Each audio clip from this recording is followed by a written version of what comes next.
This is Democracy Now!, democracynow.org, The War and Peace Report. I'm Amy Goodman, and this is part 2 of our conversation with Ta-Nehisi Coates. We're really excited to have him here in studio because after our last interview, he and his son Samari, who happens to be here today, for whom he wrote the book Between the World and Me, and his wife moved to France.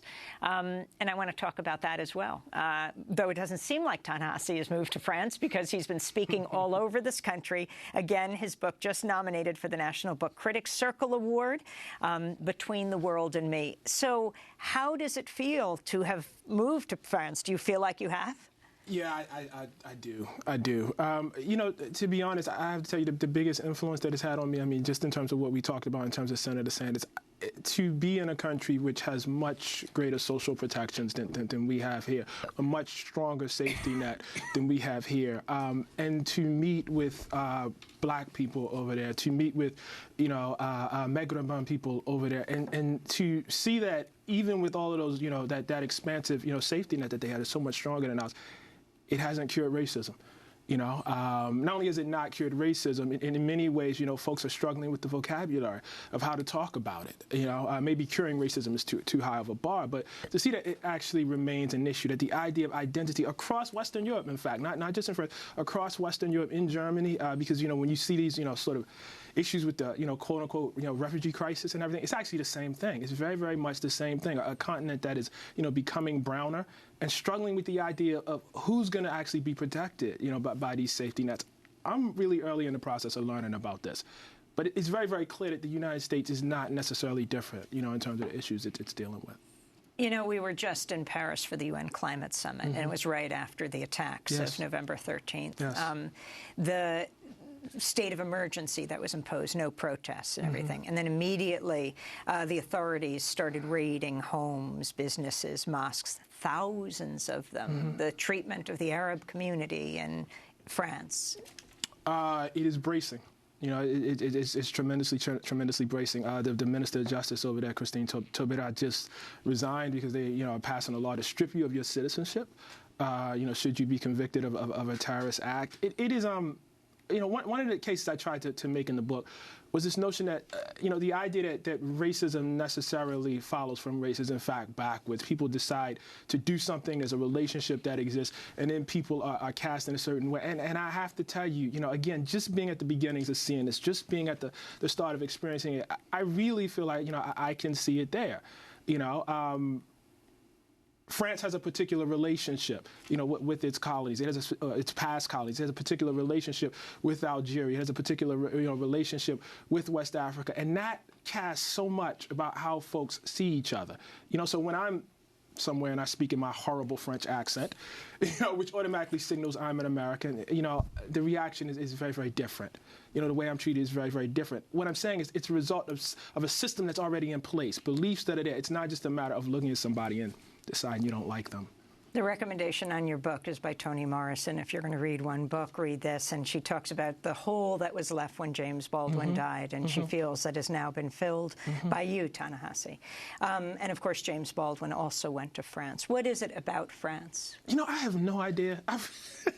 That's the one, you know, I can speak about how Baldwin influenced me in terms of, you know, just, you know, his bravery, his courage, you know, in terms of him really being willing to go out on the edge, you know, the ledge in terms of, you know, his political imagination. I can speak about him as a beautiful, beautiful writer, you know, and a beautiful, you know, craftsman of sentences. But in terms of France, it's very, very hard, and I think it's because, you know, I went through a different route. You know, I went through, you know, a more family route. My wife, you know, fell in love with the country, really wanted, you know, the family to spend more time there. And so it wasn't, in that sense, you know, certainly Between the World and Me, but in that specific sense, I wasn't so much chasing Baldwin. However, you know, I may have a different answer in 10 years because maybe there's something, you know, about that that's working on a larger level. I don't particularly see it right now. And what is it like, if you could say a little more about what it's like to look at the United States from France, particularly these elections? I mean, you're not getting the same 24-hour cable network inundation.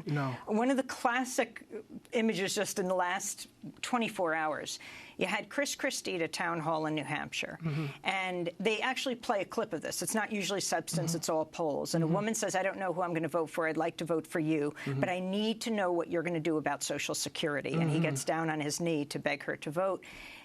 So at the point where he gets down on his knee to say, please, I want your vote, before he answers the question, that's when they cut away. And they don't talk about his answer to what he's going to do about Social Security. They talk about the kneeling part. And we never know the content of what these people actually stand for. But you have, so how do you absorb what's happening there? Well, in some respects, what it makes you realize is how little actual information is being conveyed. Because you're right, I don't have the same sort of inundation anymore, and I think maybe I'm a better person for it. Just being able to look away for a little while, I think it's been really, really, really good. I am not surprised that you don't ultimately get the content answer in that situation. But for me, for my own personal health, I think following this, I went through this in 2008, a little too closely, too much can actually be unhealthy. So I'm happy to have something else to do. I wanted to play for you a clip of Hillary Clinton, also at the Iowa Black and Brown Presidential Forum last month, when they were asked about reparations. She was asked by an audience member about what the term white privilege meant to her. It is hard when you're swimming in the ocean to know exactly what's happening around you so much as it is when you're standing on the shore, perhaps watching. For me, look, I was born white, middle class, in the middle of America. I went to good public schools. I had a very strong, supportive family. I had a lot of great experiences growing up. I went to a wonderful college. I went to law school. I never really knew what was or wasn't part of the privilege. I just knew that I was a lucky person, and that being lucky was in part related to who I am, where I'm from, and the opportunities I had. Your response, Ta-Nehisi, to what Hillary Clinton said? That's about right. I think she was trying her best there. I think what is notably absent from that answer is history. It is not simply that Hillary Clinton had fairer skin and lighter hair, and therefore certain things were conferred upon her. Systems were in place. Long, ancient historical systems were in place to make her, as she said, lucky in the first place. If I could have anything, and this is across the board for any presidential candidate, I would have a greater acknowledgement of history in our policy and in our affairs. And I don't mean a dry historical lecture, but it could have taken 30 seconds for her to maybe explain why she was a little luckier than other folks. It's not that hard to understand. It's not that hard to know. I'm not familiar particularly with Hillary Clinton's neighborhood, but I wish people were a little bit more curious about what we call privilege and about why it's there. Black people in this country have no choice but to be curious. We have to know. I wish folks would do a little bit more investigation.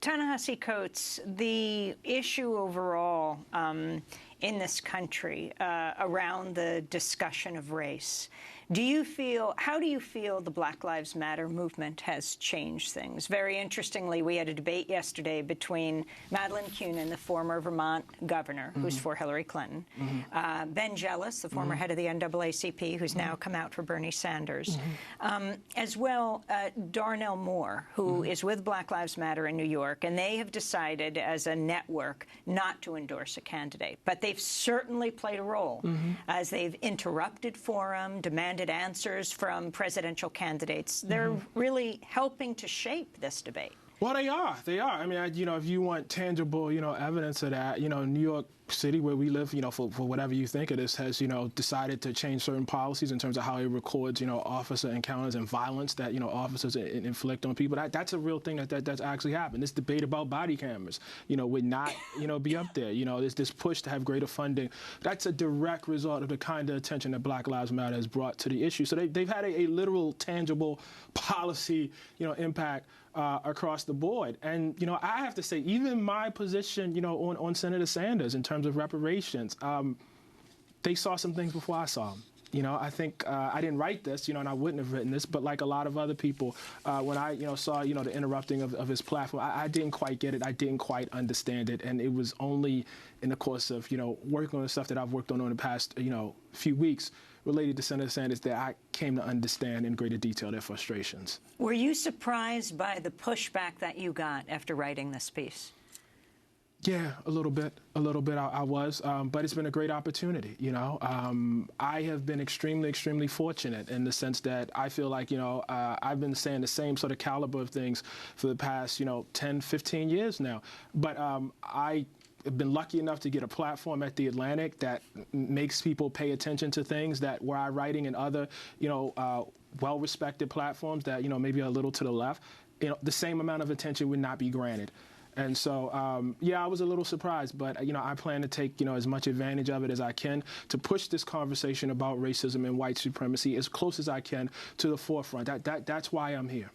So let me ask you about two other issues. One is Bill Cosby. On Tuesday, Kanye West took to Twitter to defend Bill Cosby, who's been accused of sexually assaulting and drugging over 50 women. West tweeted an all-caps 3-word message that's since generated much social media debate. Those words, Bill Cosby, innocent.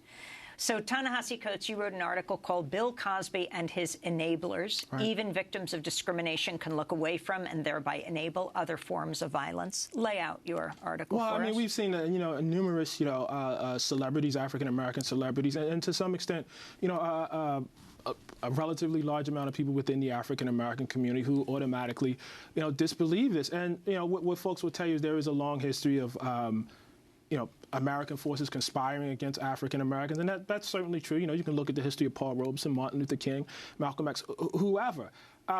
Nevertheless, that can't be, an explanation, for not applying one's critical faculties. And racism, is not the sole power vector, at work in the United States of America. Just like, as I was, making the case with Senator Sanders, that class is not the sole power vector at work in the United States of America. And so when you have over, 40, 50 women coming forth, a lot of them with stories that are remarkably similar about what happens to them, it takes some sort of, particular mindset to say, all of them are lying. All of them are in conspiracy. And I think that is related directly to that other power vector of sexism, which is, historically been very, very, very strong, And so I think that can't be ignored. And the fact that somebody has a boot on your neck, the fact that you, too, are a member of an oppressed class, does not mean that you, too, can't, in some sense, cooperate with the oppression of other people. And, of course, many of the women are African American. And that's true. And that's true. That's exactly true, yes. And finally, looking at this country from your perch in Paris right now, but also being here, the whole issue of the Oscars that are coming up, the Academy Awards, a growing number of actors and filmmakers pushing for a boycott of the Oscars after no actors of color were nominated for a second year in a row in no category. Supporting actress, actor, Best Actor, Actress, and Director was there an African-American named. While movies about African-Americans like Straight Outta Compton and Creed received nominations, they went to the white writers of Straight Outta Compton and white actor Sylvester Stallone for Creed. The African-American directors and non-white actors were excluded. Director Spike Lee, actress Jada Pinkett Smith, actor Will Smith, who actually starred in Concussion, was not given an Oscar nod. And others have said they plan to skip the Oscars. Last month, Spike Lee appeared on Good Morning America. I have never used the word boycott. All I said was my wife, my beautiful wife, Tanya, we're not coming.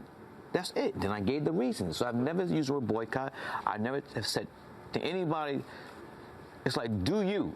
We're not coming. Not going. This whole Academy thing is a misdirection play. Okay, how? We're chasing the guy down the field. He doesn't have the ball.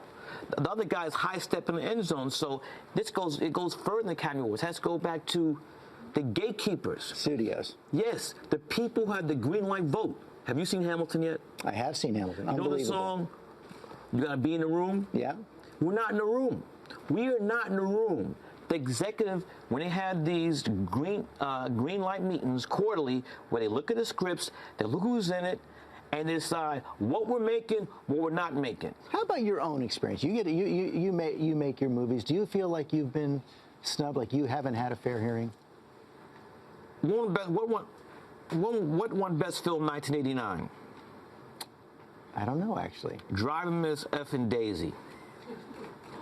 And which film did you have in 1989? Do the Right Thing. That film's being taught in colleges, schools, no one's watching this Driving Miss Daisy now.